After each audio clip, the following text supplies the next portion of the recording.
I never wear this hat, so I am trying to be a little festive for you since it's Halloween season.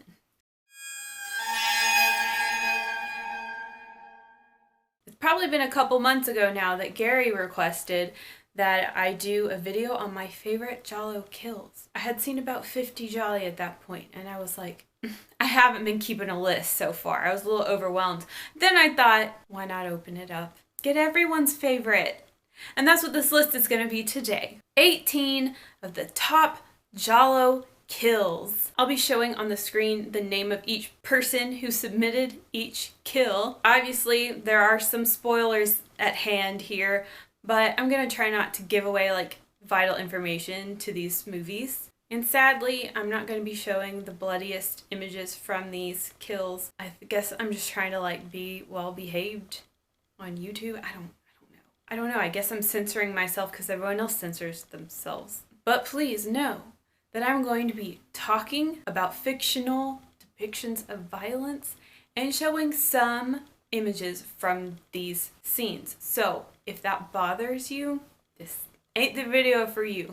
Number 1, the death of Sandra from A Blade in the Dark. Now she is a filmmaker and the killer steals a reel of her film and the killer strangles her with her own film, which is pretty cool. She's also later found, her body is found in a pile of the film. So it looks like it's just a pile of film and then they go, digging through it and her body's in there.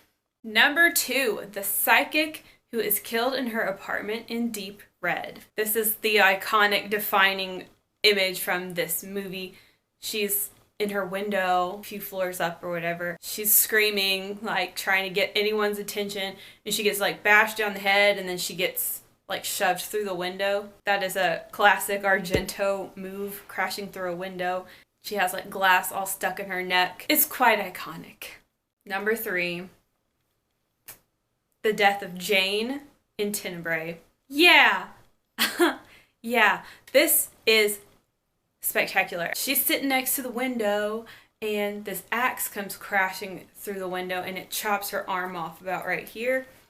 And she's screaming and like flinging her arm around and it is just spraying blood like a fire hose. It is so awesome. It's horrible.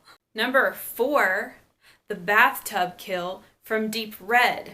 I forgot this lady's name. Killer's in her house with her. The killer like bashes her on the head with a flashlight and she's like crawling around. She crawls to the bathroom. The killer bashes her head against the wall and she passes out. So then the killer runs some very, very scalding hot water in the tub and then grabs her and shoves her head into the water. She gets like boiled and then gets left on the bathroom floor to die slowly. Little side note though, there are many iconic bathtub death scenes in this genre. I mean, that could be a video all in itself. Number 5, the murder with the spiked gauntlet from Blood and Black Lace. It's got hooks like this and the killer just goes whap and it just sticks. Like it doesn't even bounce off, it just goes wha-bam. It's very abrupt.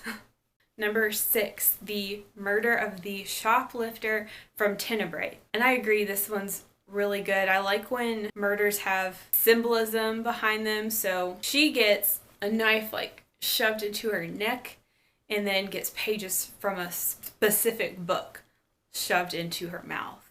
And we have another from Tenebre, the murder of the lesbian couple. It's shot very beautifully. Now the first lady, I'm not really sure what exactly is done to her, but she's sliced in some way.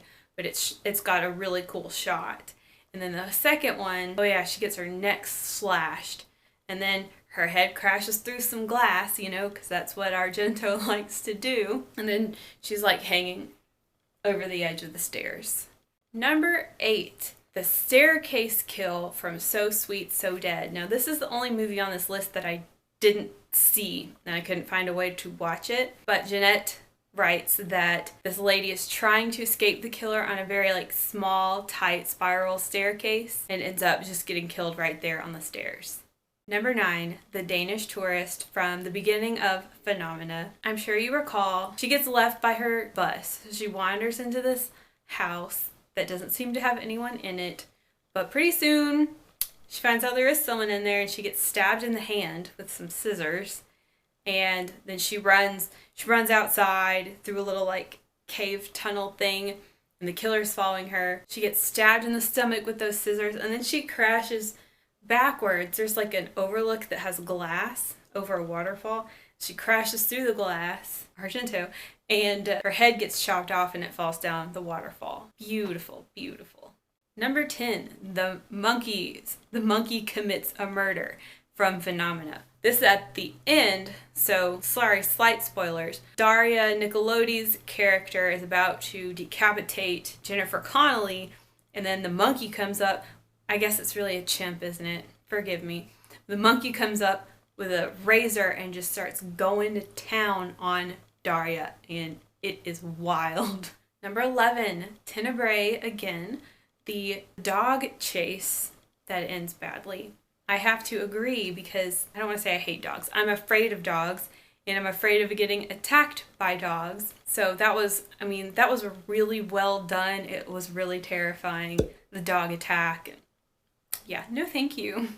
Number 12, from Death Walks at Midnight. It is the murder that Valentina sees while she's on drugs. The killer has an armored fist, this like metal fist with spikes on it. It's similar to the spiked gauntlet from Blood and Black Lace, and just punches this lady in the face with it. That is really cool.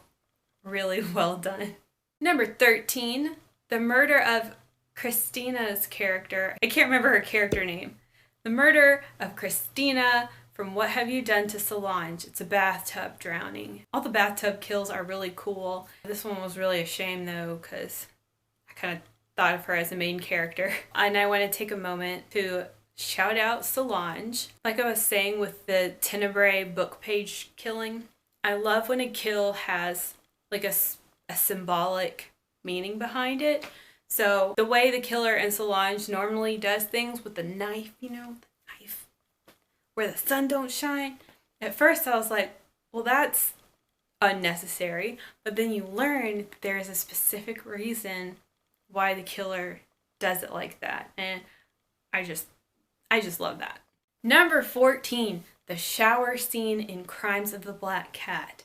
I watched Crimes of the Black Cat like 2 days ago, just in preparation for this video. It was really good, by the way. This shower scene, I was not expecting the brutality because the movie was rather tame the whole way through until this point. This girl's in the shower, someone comes up with a razor and just starts slashing the boobs. It was awful. It might even be worse than number 15, the murder of Kitty from the New York Ripper.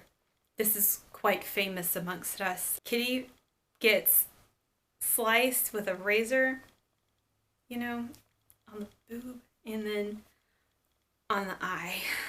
Just like two places you really just don't want to get sliced in half. Yeah, they do that. Arguably though, Crimes of the Black Cat, that boob slashing might even be worse. Number 16, the death of Florinda Balkan's character from Don't Torture a Duckling. So you wanted to get like emotional here. These aren't all fun kills. Like this one is heavy. So these men attack Florinda's character. They beat her with chains and like leave her for dead.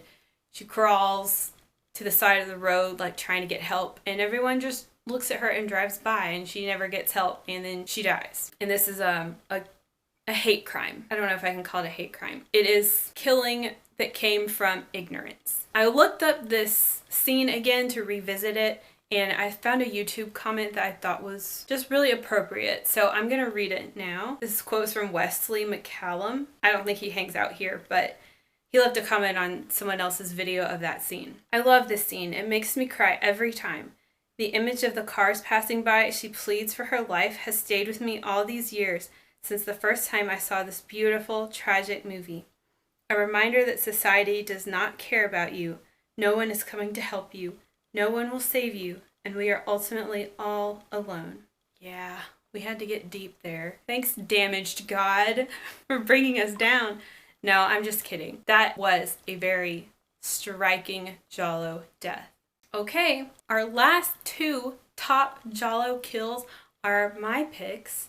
These are just the ones that I came up with off the top of my head. First, Angela's death from A Blade in the Dark. Okay, I've talked about this when I review A Blade in the Dark. Basically, she's washing her hair in the shower. She's reaching for the shampoo, and the killer stabs a knife through Angela's hand and like pins it to the counter. Then puts a bag over Angela's head and starts to strangle her. Meanwhile, Angela's like yanking her hand and finally like gets it out and slices it in half, right? And then the killer is like banging her head on the counter, just smashing it till she's dead. And then the killer throws her over into the bathtub and slices her throat open, and then there's just blood everywhere. And I think part of what makes this whole thing even scarier is the killer then cleans everything up and they're just crying and wailing and screaming the whole time. It's like kind of funny but also kind of terrifying. But that was one of the first gialli I ever watched, and I was like, I'm in. And finally, the last giallo death I want to talk about today is the death of Elizabeth from The Red Queen Kills 7 Times. I think her name was Elizabeth. It doesn't really matter. She's not a main character. But she is trying to escape from a facility, and she's been provided with this like little rope ladder, and she's crawling up this wrought iron fence. She gets to the top of it, and someone slices the ladder out from under her, so she ends up falling and impaling herself on like one of the pointy parts of the fence. So it goes right up through her chin, and there's just blood everywhere. And the first time I saw that, I was very surprised. I did not see that coming. And again, I was like, this is where I belong. Giallo is where I belong. Okay, there we have it. Top 18 giallo kills, picked by me and by you. Thank you so much for telling me some of your favorites. Y'all had some really good ones. If you think we missed any, please comment below. I could definitely see this type of video happening again, like maybe even a series one day.